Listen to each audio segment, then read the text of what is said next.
नमस्कार, दोपहर की नंबर 1 डिबेट में आपका स्वागत है। मैं हूं आपके साथ हिमांशु दीक्षित। क्या अखिलेश यादव ने यूपी विधानसभा में माता प्रसाद पांडे को नेता प्रतिपक्ष बनाकर ब्राह्मण कार्ड खेल दिया है? क्या लोकसभा चुनाव से पहले अखिलेश का दिया फॉर्मूला पीडीए सिर्फ धोखा है, जैसा कि बीजेपी आरोप लगा रही है? अब बीजेपी आरोप लगा रही है कि अखिलेश के पीडीए में ए अल्पसंख्यक की जगह अब अगड़ा हो गया है। सवाल यह भी है कि अब ब्राह्मण कार्ड खेलकर अखिलेश की जो नजर है वो सवर्ण वोटरों पर है। सबसे बड़ा सवाल तो यह है कि माता प्रसाद पर दांव खेलकर क्या अखिलेश को सत्ता पर काबिज होने का प्रसाद मिलेगा? आज इसी पर हम चर्चा करेंगे। पहले एक रिपोर्ट आपके सामने। पीडीए के नाम पर लोकसभा चुनाव में जीत दर्ज करने के बाद अब अखिलेश यादव ने यूपी विधानसभा में नेता प्रतिपक्ष पर ब्राह्मण चेहरे पर दांव लगाकर क्या मास्टर स्ट्रोक खेला है या फिर पीडीए वाली जातियों के साथ धोखा किया है? अखिलेश यादव ने माता प्रसाद पांडे को उत्तर प्रदेश विधानसभा में नेता प्रतिपक्ष बनाया है। माता प्रसाद पांडे के नाम के ऐलान के साथ ही बीजेपी ने अखिलेश यादव पर करारा प्रहार किया है। बीजेपी का आरोप है कि अखिलेश यादव के पीडीए फॉर्मूले की असलियत सामने आ गई है और अखिलेश का पीडीए एक धोखा है। श्री अखिलेश यादव जी की असलियत जनता के सामने आ गई है। पीडीए मतलब बहुत बड़ा धोखा है और हम आदरणीय माता प्रसाद पांडे जी का व्यक्तिगत तौर से बहुत सम्मान करते हैं। वो नेता प्रतिपक्ष बने हैं, उनको बधाई भी देते हैं, लेकिन श्री अखिलेश यादव जी का असली चेहरा सामने आया। इतना ही नहीं, केशव प्रसाद मौर्य ने इशारों में चाचा शिवपाल की भी अनदेखी करने का आरोप लगाया और कहा कि अखिलेश ने पीठ में छुरा घोंपने का काम किया है। कथित पीडीए के नाम पर गुमराह करके लोकसभा चुनाव में वोट लिए हैं, उस वर्ग से आने वाले नेता बहुत मायूस हैं। बड़े सपने संजोए हुए थे, चाचा भी सपने संजोए हुए थे और जो वरिष्ठ नेता थे ओबीसी एससी वर्ग के, वह भी बहुत इच्छा मन में लेकर के बैठे हुए थे, लेकिन अखिलेश यादव जी ने पीठ में छुरा भोंक दिया। समाजवादी पार्टी ने लोकसभा चुनाव से पहले पीडीए का फॉर्मूला दिया है, जिसमें पी मतलब पिछड़ा, डी मतलब दलित और ए मतलब अल्पसंख्यक। अब बीजेपी कह रही है कि अखिलेश के पीडीए में ए का मतलब क्या अगड़ा हो गया? जब इन लोगों ने पीडीए की बात की थी तभी इन्होंने बोला था पिछड़ा, दलित और अगड़ा। जब उस पर थोड़ा सा प्रहार हुआ था हम लोग की तरफ से चुनाव के पहले, तो उन्होंने कहा कि अगड़ा कहिए या अल्पसंख्यक कहिए या इस तरह का, नहीं सॉरी अल्पसंख्यक कहा था उनने। और अगड़े के बारे में जब आई थी तो उसी को उन्होंने बोला, अब उसको दोनों में से एक मान लीजिए।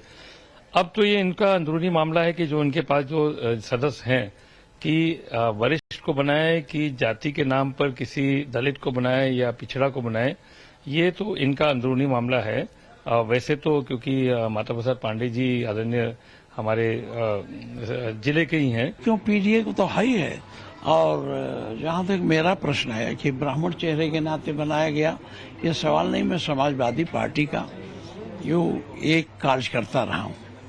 और जहां तक पीडीए की लड़ाई का सवाल है, हम बहुत ज्यादा लड़े हैं। समाजवादी पार्टी ने बीजेपी में अंदरूनी कलह की बात को हवा देने की कोशिश की, नैरेटिव सेट किया कि सीएम और डिप्टी सीएम के बीच तनातनी चल रही है। लेकिन आज की तस्वीरें देखिए, बीजेपी ने दिखा दिया कि पार्टी में कोई अंदरूनी कलह नहीं है, सब ठीक ठाक है।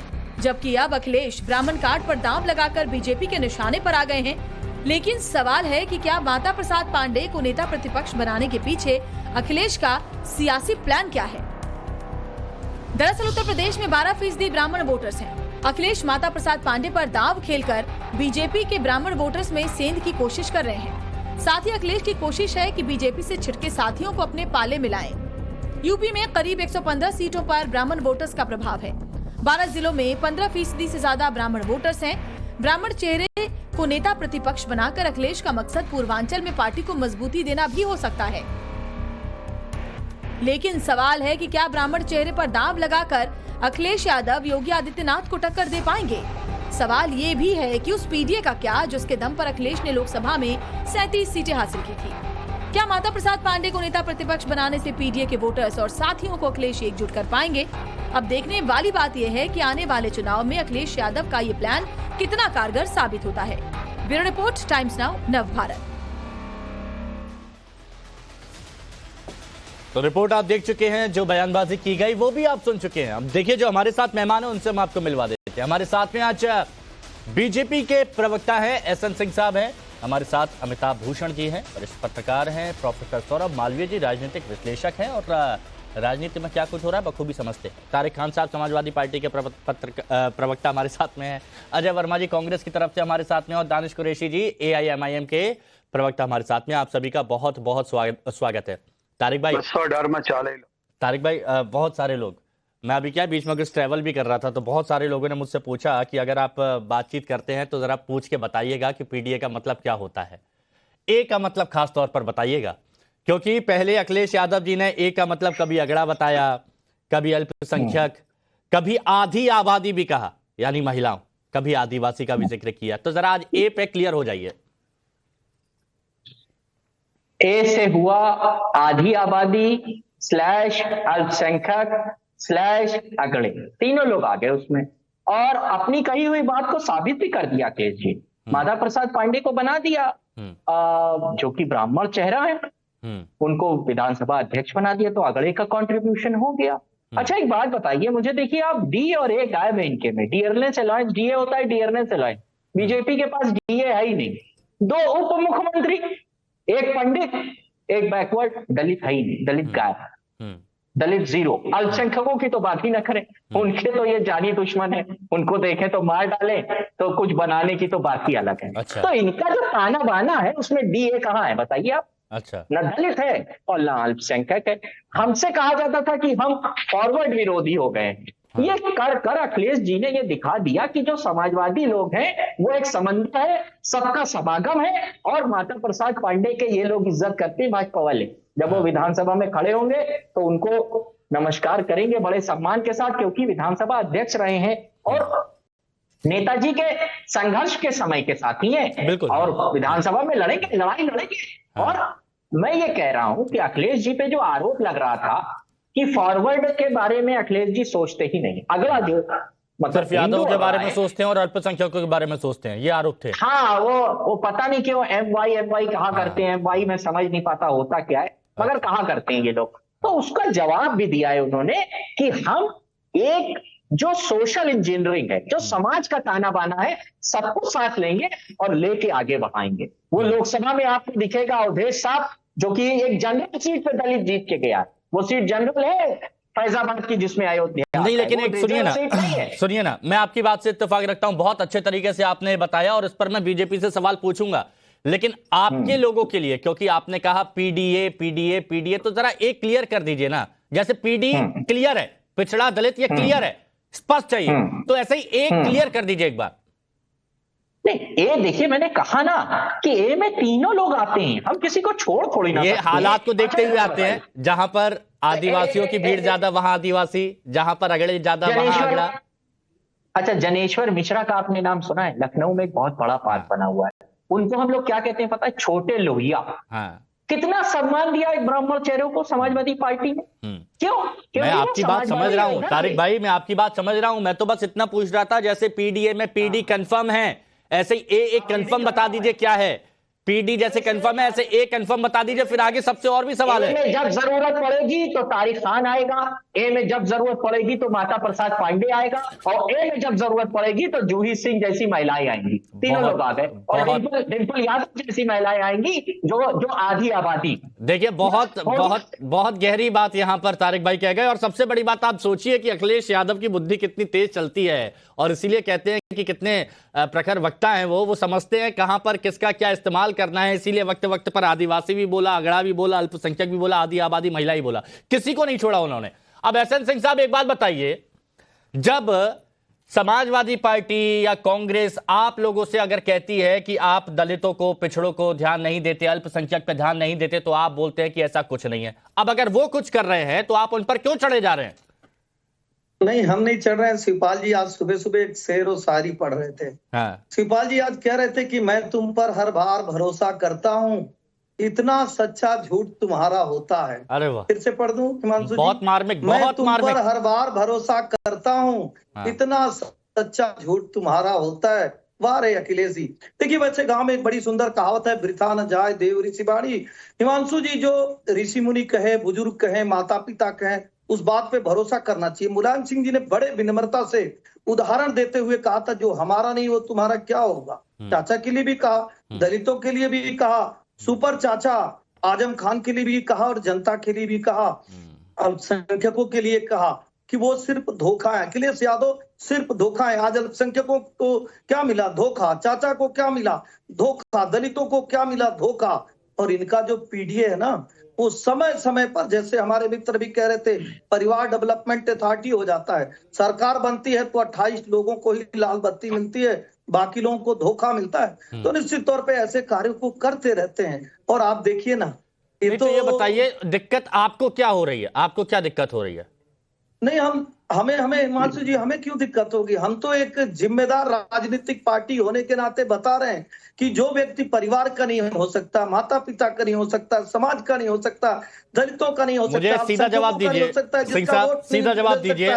आप लोग बोलते थे ना, नहीं, तारिक भाई ने एक सवाल पूछा, आप लोग ये बोलते थे ना कि इनको एमवाई के अलावा तो कुछ नजर ही नहीं आता, कुछ दिखाई नहीं देता, सिर्फ मुस्लिम यादव करते हैं। अब उससे आगे अगर सोच रहे हैं तो दिक्कत आपको क्यों?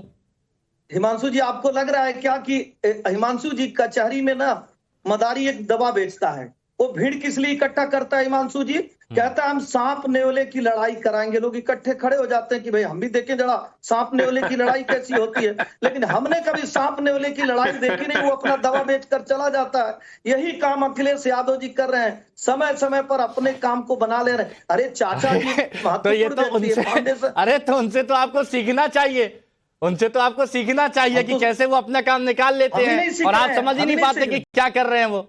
नहीं, हम ही नहीं सीख रहे हैं, चाचा भी सीख रहे हैं, फाउंडेशन मेंबर हैं समाजवादी पार्टी के। अच्छा, इसका 2022 में इस पर सुनिए ना, बाकी के 4 मेहमान बच्चे हैं, चलिए पहले सबसे रिएक्शन ले लेता हूं, फिर इस पर मैं जवाब ले लूंगा। तारिक भाई, जो मार्मिक एक शायरी जो निकली है आज शिवपाल यादव जी की तरफ से, चाचा जी की तरफ से, तो उस पर मैं जवाब पूछूंगा, लेकिन ये मैं पूछ लेता हूं।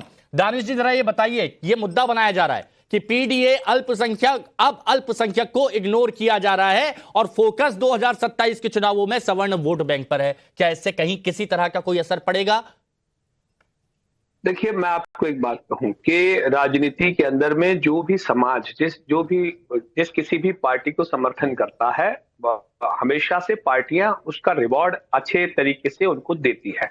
मुझे ऐसा लगता है कि उत्तर प्रदेश में जो हकदार थे विपक्षी तौर पे, समाजवादी पार्टी की मुख्य तौर पे अगर बात की जाए, तो जो हकदार थे उसमें से मुसलमान अल्पसंख्यक समाज के लोग होने चाहिए थे।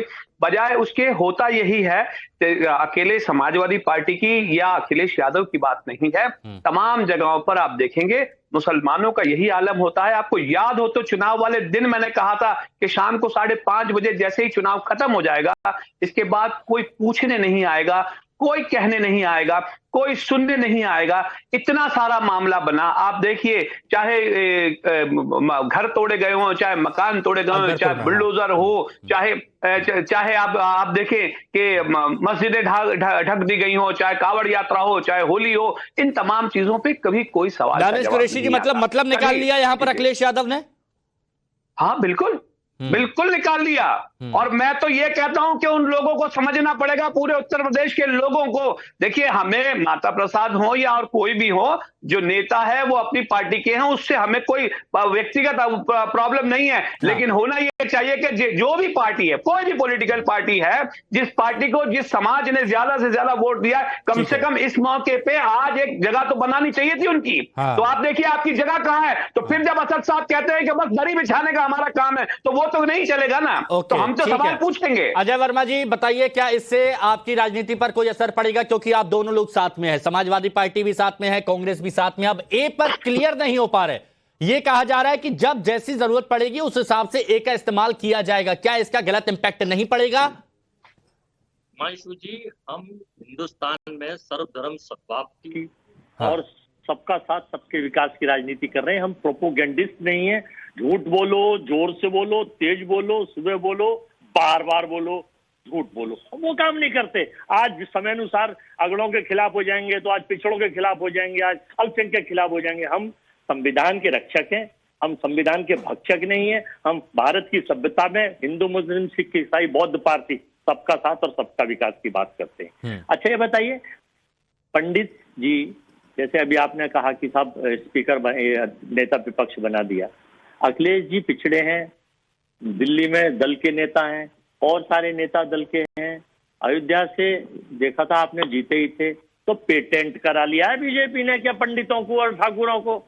ये बाबा की लड़ाई जो चल रही है यार, योगी जी की और मौर्य जी की, तो बाबा के समकक्ष अखिलेश जी ने एक सिस्टम को शुरू करा है कि हम सबका साथ सबके विकास में विश्वास करते हैं। शुभेंदु अधिकारी की नहीं तरह नहीं है, नहीं कोई सबका साथ सबका विकास नहीं, जो हमारा साथ करेगा सब, क्योंकि वो मोदी जी की भाषा है, वो उन्हीं का पेटेंट आइटम है। अच्छा, पंडित, अगर आपने पेटेंट, सुन लीजिए, फाइनल कर रहा हूँ, अगर आपने पेटेंट करा लिया है तो वो बता दो अमेरिका से। नहीं, पेटेंट नहीं कराया, लेकिन अजय जी एक बात का जवाब दीजिएगा प्लीज, प्लीज समझिएगा इस बात को मैं क्या कहना चाह रहा हूं, क्योंकि आप समाजवादी पार्टी, कांग्रेस सब लोग साथ में हैं और विधानसभा चुनाव भी साथ में ही आएंगे, राहुल और अखिलेश यादव। अब जैसा कि मुस्लिम पक्ष की तरफ से अभी कह रहे हैं दानिश भाई कि मतलब निकल गया, उसके बाद टाटा बाय बाय कर दिया, तो ए पर क्लियर तो आपको होना पड़ेगा ना कि ये अल्पसंख्यक है या अगड़ा है अल्पसंख्यक भाइयों के लिए, ये क्लियर तो हो जाइए, होंगे कि नहीं होंगे? दानिश भाई ने एक शेर सुनाया, तो आवाज बढ़ाइए इनकी। दानिश भाई ने एक शेर सुनाया, उसका एक शेर ये है कि पहले ये तय करो कि वफादार कौन है और फिर वक्त बताएगा कि गद्दार कौन है। अरे तो क्लियर आप होंगे कि नहीं होंगे ए पर? अब आप जाएंगे, हम तो सब क्लियर हैं, हम सबका साथ और सबका विकास चाहते हैं, और ये रणनीति हमारी 10 जो अभी चुनाव है, 10 उपचुनाव, फिर 27 और एक छोटा सा कमेंट, उसके बाद तुरंत आगे बढ़ूंगा। दानिश जी हाँ बोलिए, कुछ बोलना चाह रहे हैं, फिर सौरभ जी, प्रोफेसर साहब और अमिताभ जी। हाँ बोलिए दानिश जी। दानिश जी बोलिए। हाँ यादव, मेरी आवाज आ रही है? आ रही है सर, आ रही है। हाँ हेलो, हाँ आ रही है दानिश जी, बोलिए। हेलो, चलिए दानिश जी मैं दोबारा आपसे जुड़ता हूं, कोई टेक्निकल फॉल्ट है, अभी दोबारा से मैं आपसे जुड़ता हूं। अब प्रोफेसर साहब माफ कीजिएगा, राजनीतिक विश्लेषक हैं आप, विश्लेषण बहुत बखूबी करते हैं आप, बहुत अच्छे से समझते भी हैं। अब जरा ये बताइए, ये कौन सी मजबूरी है, जनता जानना चाह रही है कि ए पे स्टैंड क्लियर नहीं हो पा रहा है? देखिए, अखिलेश यादव जी युवा हैं, मुख्यमंत्री रहे हैं और केंद्र की राजनीति में आने की बड़ी लालसा है, तो उनके निर्णय बड़े ठोस होते हैं, इसमें कहीं कोई दो राय नहीं। कदम उनके बड़े मजबूत और ठोस निकल रहे हैं, निश्चित तौर पर वो राजनीति की अच्छी समझ रखते हैं। लेकिन माता प्रसाद जी पुराने समाजवादी हैं और बहुत नाम सम्मान है, अनेक बार विधायक रहे और विधानसभा में रहे, अध्यक्ष रहे, उत्तर प्रदेश में बड़ा उनका आदर है। लेकिन यह निर्णय माता प्रसाद जी की योग्यता से हुआ है ऐसा बिल्कुल नहीं है। अच्छा, यह पार्टी के अंतर कलह की उपज का लाभ माता प्रसाद जी को मिला है। एक बात, इस निर्णय से अखिलेश जी ने यह सिद्ध कर दिया, तय कर दिया कि पार्टी एको अहम, मैं ही हूं, मैं ही निर्णय करूंगा, दूसरा कोई नहीं, क्योंकि उन्होंने चाचा को विलय भी करा दिया। तो देखिए, उत्तर प्रदेश की राजनीति में लंबा चलना है और पूरी पार्टी को संभाल के रखना है। ऐसे में अखिलेश यादव का यह निर्णय योग्यता के आधार पर नहीं, बल्कि पार्टी की अंतरकला को दबाते हुए राजनीति में दूसरा व्यक्ति, दूसरा नेतृत्व न उभरे, इसका रास्ता उन्होंने बंद कर दिया। कोई अदर पर्सन अखिलेश यादव का विकल्प उस दल में नहीं है। इसलिए मैं मानता हूं कि यह निर्णय समाजवादी पार्टी का नहीं, बल्कि अखिलेश यादव का है। समाजवादी पार्टी का नहीं, अखिलेश यादव का है। अमिताभ भूषण जी, आपका तजुर्बा क्या कहता है कि क्या यह पीडीए का विस्तार है या फिर जैसे प्रोफेसर साहब कह रहे हैं कि अंतरकला की मार है? आप देखिए एक बार, शायद म्यूट है क्या? आपकी आवाज नहीं आ रही, एक बार देखिए, शायद म्यूट है। हाँ बोलिए, हाँ बोलिए। करिएगा हिमांशु भाई, मुझे ये लगता है कि ये पीडीए के विस्तार का मामला या फिर राजनीति के आकार का मामला पर नहीं है, ये दरअसल साकार का मामला है, सियासत के साकार का। इसमें 100 से सियासत है, 100 से संदेश है, और इस 100 को अगर आप जोड़ेंगे तो सुविधा है। तो ये सुविधा की सियासत है, जिसमें आप संदेशा देते हैं। जब आपकी इच्छा होती है सुविधावादी सियासत में, आप अपने संदेशे को बदलते हैं। तो ये ऐसे ही अचानक नहीं है। हकीकत ये है कि कोई भी दल हो, तमाम दलों के भीतर मन न रंगाए रंगाए जोगी कपड़ा, तो जो लोग संदेशा देते हैं वो वास्तव में दिल से वो नहीं चाहते हैं, वो बस संदेशा भर देते हैं। और ये संदेशा क्यों दिया जा रहा है? अगर ए का मतलब बदल रहा है तो बहुत साफ है हिमांशु भाई कि अयोध्या हो, कोसी हो, सनातन पांडे की बात की, बलिया हो, पूर्वांचल की तमाम सीटों को देख लीजिए आप। वहां अगर ब्राह्मणों ने सपा के पक्ष में मतदान किया है तो जाहिर है कि राज्य की सबसे बड़ी अगड़ी आबादी के तरफ वहां की सियासी की कोशिश है ये कि वो एक को बदल रहे हैं, क्योंकि मुस्लिम मतदाताओं के मामले में ये बहुत साफ है कि जहां भी मुस्लिम मतदाता देखेंगे योगी मोदी को हराते हुए जो दिखाई देगा वो उसके पक्ष में जाएंगे ही। अच्छा। तो फिर इनको भागीदारी देने की तो मतलब आप ये कह रहे हैं कि अगर ये अगड़ा लेकर चल रहे हैं तो हो सकता है कि जो मुस्लिम मतदाता हैं, जो अल्पसंख्यक हैं, वो छिटक जाएं। नहीं, वो छिटकेंगे नहीं, क्योंकि मैं तो समझ पा रहा हूं कि अखिलेश यादव और सपा ये समझ रही है कि मुस्लिम मतदाताओं के लिए मजबूरी है। अच्छा। वो जो देखेंगे, अगर सपा हराती हुई दिखेगी योगी जी को और मोदी जी को, तो जाहिर है कि वो सपा के पक्ष में जाएंगे। सपा उनको मान दे, मर्यादा दे, स्थान दे या मत दे। तो इस बात को समझते हुए ये एक नई सियासत बनी है जिसमें एक संदेशा बहुत साफ है। तो दानिश जी क्या सही थे? तो क्या दानिश जी सही थे, दानिश कुरैशी जी, कि मतलब के लिए इस्तेमाल किया जाता है और उनकी तो मजबूरी है वोट देना उनको?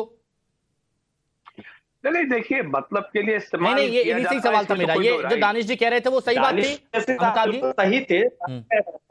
दिक्कत ये है कि दानिश कुरैशी जी कह तो सही रहे, लेकिन हिमांशु भाई ये जिस दल के प्रतिनिधि हैं, दुर्भाग्य से मुसलमानों के भीतर उस दल की विश्वसनीयता उस रूप में नहीं है कि वो उन्हीं को अपना हित चिंतक मान ले। नहीं, वो बात तो चल नहीं रही। अब लेकिन तारिक भाई बताइए, अब देखिए बहुत सारे, अब मैं आपके पास आ रहा हूं, अब बहुत सारी बातें सामने आ गई हैं। अब एक तो यहां पर आप देखिए, दानिश भाई ने बोला कि मतलब निकाल लिया, उसके बाद पूछ नहीं रहे हैं, है ना। प्रोफेसर साहब ने भी बताया कि भैया ये अंतरकला है, विस्तार की तो बात छोड़ दीजिए, अंतरकला है। अमिताभ जी ने भी बताया कि इसका आने वाले वक्त में क्या इंपैक्ट पड़ेगा। और मैं चाहता हूं एसएन सिंह साहब वो जरा शायरी बता दीजिए, शिवपाल यादव ने क्या की थी आज, एक बार फिर से सिर्फ शायरी। तुम पर हर बार भरोसा करता हूँ, इतना सच्चा झूठ तुम्हारा होता है। इतना 2017 में भी, अच्छा बताइए, अब बताइए, हर बार भरोसा करता हूँ, इतना सच्चा झूठ तुम्हारा होता है। बताइए, ये मार्मिक, ये दर्द नहीं है तो क्या है, ये अंतरकला नहीं है तो क्या है? अभी अगर हम लोग शिवपाल चाचा को बना देते तो इन लोग कहते हैं कि परिवारवाद है। और अब अगर शिवपाल चाचा को नहीं बनाया तो शिवपाल चाचा को बता रहे कि चाचा जी आपको दिया नहीं, अरे सब कुछ उन्हीं का है, पार्टी उन्हीं की। और मैं आपको एक अंदर की बात बताता हूँ, ये तो फिर उनका दर्द क्यों निकल रहा है, ये शायरी क्यों निकल रही है? क्योंकि आप जानते हैं ना, वो इसी अंदाज में अपने मन के अंदर का गुबार निकालते हैं। नहीं, देखिए ऐसा है कि ये नाम उन्हीं का सुझाया हुआ है और जो कुछ भी हुआ है उनकी सहमति से हुआ है। अभी जब मीटिंग हुई, विधायकों की मीटिंग बुलाई थी, तो वो भी मौजूद थे, वो खुद भी विधायक थे। और ये पूरी एक कमेटी बनती है जो कि विपक्ष का प्रतिनिधित्व करती है। नहीं तो फिर ये दर्द क्यों निकलता है उनका? उनसे पूछिए ना, कोई दिक्कत है क्या जो सार्वजनिक मंच से ऐसे दर्द भरी शायरी करते हैं? ये भरोसा, ये सब परिवार की कोई बात है तो आपस में बैठ के बात कर लें। ये एसएन सिंह साहब की बनाई हुई शायरी है, उनकी थोड़ी ना है। अच्छा। ये देखिए, महबूब अली साहब हैं, ये महबूब अली साहब हैं, उनको अधिष्ठाता मंडल विधानसभा का बनाया गया है। कमाल अख्तर पुराने विधायक है, मुख्य सचेतक, उनको बनाया है। और मलिक, आशु मलिक, उनको भी तो सब मुसलमान ही तो हैं। चलिए ठीक है, दानिश जी का जवाब दीजिए। ये दरी बिछाने वाले नहीं है, वो दरी बिछाने वाले नहीं है जिसको आप कहते हैं कि बाकी तो दरी बिछाने वाले होते हैं। एक सुपर हीरो होता है, बाकी दरी बिछाने वाले होते हैं, तो समाजवादी पार्टी करती है। और चाचा ने एक चिट्ठी लिखे थे एक बार, अखिलेश यादव जी चाचा, उसके बाद कहे थे जो रिश्ता झूठ पर चले वो ना ही चले तो बेहतर है। किसके लिए कहते? तो मुझे लगता है कि समाजवादी पार्टी के फाउंडेशन मेंबर में से दो ही लोग बचे हुए हैं, एक तो चाचा शिवपाल जी हैं और आजम खान जी हैं। दोनों लोगों का उचित सम्मान देना आपका फर्ज है। हम तो एक राजनीतिक पार्टी और अलग पार्टी है, हम तो एक अच्छा सुझाव दे सकते हैं, हम याद दिला सकते हैं। ठीक है, जवाब लीजिए, जवाब लीजिए, जवाब लीजिए, जवाब लीजिए, जवाब लीजिए। आजकल दरी बिछाने का काम मौर्य जी पे शिफ्ट कर दिया गया है, केशव। इसलिए तो पूछ रहे हैं कि बाकी तो दरी। और मैं कह रहा हूँ, अभी आपने पीडीए की बात कर रहे थे भैया, जिसकी जितनी हिस्सेदारी सब एक ही है, तो फिर बंटवारा किस लिए? फिर अगड़ा पिछड़ा बड़ा छोटा ये सब समाजवादी पार्टी। हो गया आपका, आपने पूछ लिया, हो गया। जवाब लीजिए, जवाब लीजिए। देखिए, अगड़ा पिछड़ा है, समाज में जाति व्यवस्था थी, उसको खत्म करने के लिए ही आरक्षण लाया गया था। इसीलिए हम कहते हैं कि जाति पे आधारित आरक्षण होना चाहिए, क्योंकि जो पिछड़ी जाति रहेगी उनको आगे कर दिया जाए। अब जो दरी का काम है वो आजकल केशव मौर्य साहब कर रहे हैं। यहाँ से दिल्ली दरी बिछाते हैं कि उधर से मुख्यमंत्री वाली गाड़ी उनकी तरफ चली आए। मुख्यमंत्री वाली गाड़ी आती तो है, लेकिन जब कितना नजदीक है, दूर जाने से अच्छा आपकी आवाज पहले आपके कान तक जाएगी। अच्छा ठीक है, ये बात हुई। एसएन सिंह साहब क्लियर हुए। अब जरा मैं चाहता हूं कि प्रोफेसर साहब और तारिक भाई को जरा आमने सामने लाया जाए। प्रोफेसर मालवीय जी, अब ये बताइए, ये अंतरकलह की बात की जा रही है कि ये जो फैसला है ये सिर्फ अंतरकलह को दर्शाता है, इस पर जवाब दीजिए तारिक भाई। नहीं, हमारे यहाँ कैसा अंतरकलह बताइए। कल सारे विधायक गए, उन्होंने कहा कि अखिलेश जी जाने, हाँ कि ना? सारे विधायक आए थे, कोई ना आया हो तो नाम बताइए, मैं मौजूद था। सबने कहा कि राष्ट्रीय अध्यक्ष जी आप जानिए, जिसको जिसके राय देनी थी बंद पर्चे में लिख के दे दिया गया, बना दिया। प्रोफेसर मालवीय जी, किस तरह की अंतरकलह बताइए। देखिए मंसू जी, हाँ, अखिलेश यादव को यह पता है कि अभी इन्होंने कहा ना कि यदि शिवपाल चाचा को बना देते तो सब लोग कहते कि शिवपाल को बना दिए, शिवपाल को बना दिए, इनको नहीं बनाए। अरे भाई, निर्णय, रिमोट कंट्रोल किसके हाथ में रहेगा? इस निर्णय से सिद्ध हो गया कि पूरा फैसला, पूरी पार्टी, चाहे अखिलेश जी दिल्ली में रहे चाहे लखनऊ में रहे, पार्टी मतलब अखिलेश यादव, इसके अलावा कुछ नहीं, क्योंकि उनको भविष्य में लंबा चलना है। आप चाचा को की पार्टी को विलय करा लिए और विलय करा के कैसे दरकिनार कर दिए, ये सिद्ध कर दिए कि भाई। प्रोफेसर साहब, तारिक भाई ने कहा कि शिवपाल चाचा ने ये नाम सुझाया था, ये कह रहे हैं। एक राजनीति में ऐसे खूबसूरत बात बोली जाती है हिमांशु जी, इतना तो आप भी जानते हैं, रोज डिबेट कराते हैं, तो खूबसूरती से बोलना ही पड़ेगा। ये तो राजनीति की यही खूबसूरती है, ये तो कहना ही पड़ेगा। एक मेरी 5 सेकंड दीजिए मुझे। देखिए, जो कोर समाजवादी पुराने लोग हैं, हमने उस पर विश्वास जताया। माता प्रसाद पांडे जी नेताजी के साथ संघर्षों के साथ ही रहे, इसलिए वरिष्ठ समाजवादी, कोर समाजवादी दो तरीके के हर पार्टी में लोग होते हैं, एक जो आए गए। अब देख लीजिए ब्रिजेश पाटिल, तो शिवपाल जी समाजवादी वरिष्ठ नहीं है, शिवपाल यादव समाजवादी वरिष्ठ नहीं है, शिवपाल यादव जी वरिष्ठ समाजवादी नहीं है। आपको बता तो शिवपाल जी ने अखिलेश जी को गोद में खिलाया है, समाजवाद चाचा के भी गोद में भतीजा को खिलाया और पार्टी के लिए भी गोद में उनको चलना सिखाया। देखिए ऐसा है मेरे पास आपका जवाब है, शिवपाल जी सुन लीजिए। देखिए, जो संगठन का तजुर्बा शिवपाल साहब का है, उनके नेतृत्व में हमने घोसी का चुनाव जीता, उन्हीं के नेतृत्व में हमने जहां से उनके बेटे चुनाव लड़े वहां 2-3 सीटें जीती। इसलिए बिल्कुल आप हिमांशु जी देखिए, यही बात आ गई, बात बाहर आ गई। वास्तव में शिवपाल जी के पास अनुभव भी है, तजुर्बा भी है, पार्टी चलाने का ज्ञान भी है, मादा भी है, रिजल्ट भी देते हैं और जनाधार भी है। उसके बाद भी ये तय हो गया कि पार्टी सिर्फ अखिलेश यादव ही चलाएंगे। अच्छा, होगा वही जो अखिलेश जी चाहेंगे। हाँ, ठीक है। हाँ जी, दानिश जी कुछ कह रहे हैं। दानिश जी हिमांशु जी 10 सेकंड। देखिए मैं आपको बताऊं हिमांशु जी, तारिक भाई जो कह रहे हैं कि वो वरिष्ठ नेता हैं या ये प्रखर समाजवादी हैं या कोई भी हो, यहाँ पैनल में बैठे अलग अलग पार्टियों के अलग अलग लोग हैं। और याद रखिए, किसी भी नेता को वरिष्ठ बनने के लिए या नेता बनने के लिए अवाम का समर्थन होना जरूरी है। लोगों ने, मुस्लिम समाज ने जितना समर्थन अवाम के तौर पर दिखाया उत्तर प्रदेश में, तो मुझे लगता है कि अवाम के लिए सबसे ज्यादा वो होना चाहिए था इंसाफ, जो नहीं किया गया। आप वरिष्ठ कह रहे हैं, ठीक है, लेकिन जिन लोगों ने वोट दिया वो उनसे भी ज्यादा वरिष्ठ है, क्योंकि मुसलसल कंटिन्यूअसली वो वोट देते आए हैं। उसके बावजूद भी अगर उनके समाज को तारिक भाई एक तरफ एक्सक्लूड कर दिया, ये क्या है कि मतलब निकल गया तो आप कौन, हम आपको जानते नहीं, पहचानते नहीं। सुन लीजिए, क्या गारंटी है कि किसी मुसलमान को अध्यक्ष बना दिया जाए तो वो उनकी आवाज उठाएगा? यही हिंदुस्तान रहा है।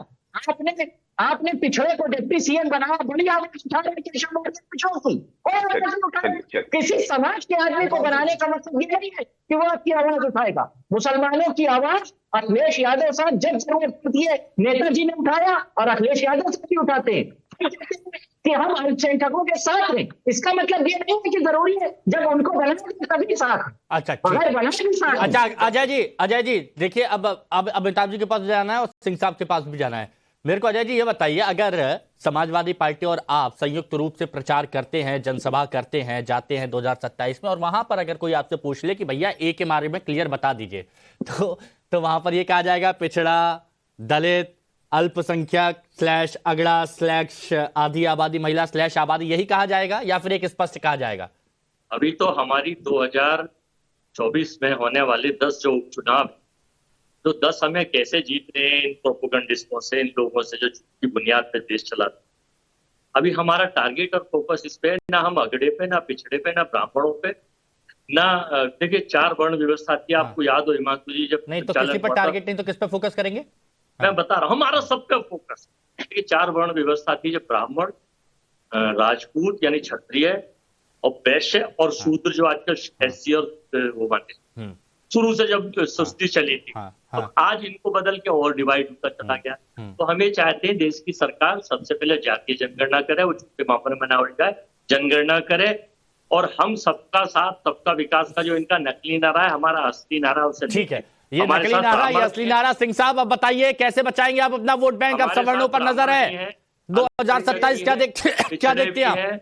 सामान्य देखिए क्या सिंह साहब जल्दी से। हिमांशु जी, कोई प्रवक्ता बनता है ना तो उसको जानकारी नहीं रहती है कि भारत तक उसी की सरकार रहती है और केंद्र की जाति जनगणना को घोषित नहीं करता है। कर्नाटक में जाति जनगणना हुई हुई, उसको घोषित कर देने की जिम्मेदारी कर दें। आप जो बताइए 2027 यूपी में आप देखिए, आप पूछिए, मैं बड़ी जिम्मेदारी से आज समाजवादी पार्टी के मित्र से पूछना चाहूंगा। आपने बहुत अच्छी बात कही, अखिलेश यादव जी दिल्ली की कमान संभाल रहे, तो क्या उत्तर प्रदेश की जिम्मेदारी किसी दलित, किसी अल्पसंख्यक, पीडीए की किसी और व्यक्ति को मिलेगी, और या जो चाचा जी हैं, अनुभवी हैं, परिवार के हैं, उनको मिलेगी? कुछ तो क्लियर कर दीजिए। और हम लोग जो सवाल उठा रहे हैं हिमांशु जी, ऐसे नहीं उठा रहे हैं, चाचा इनके परिवार के बीच में नहीं बढ़े।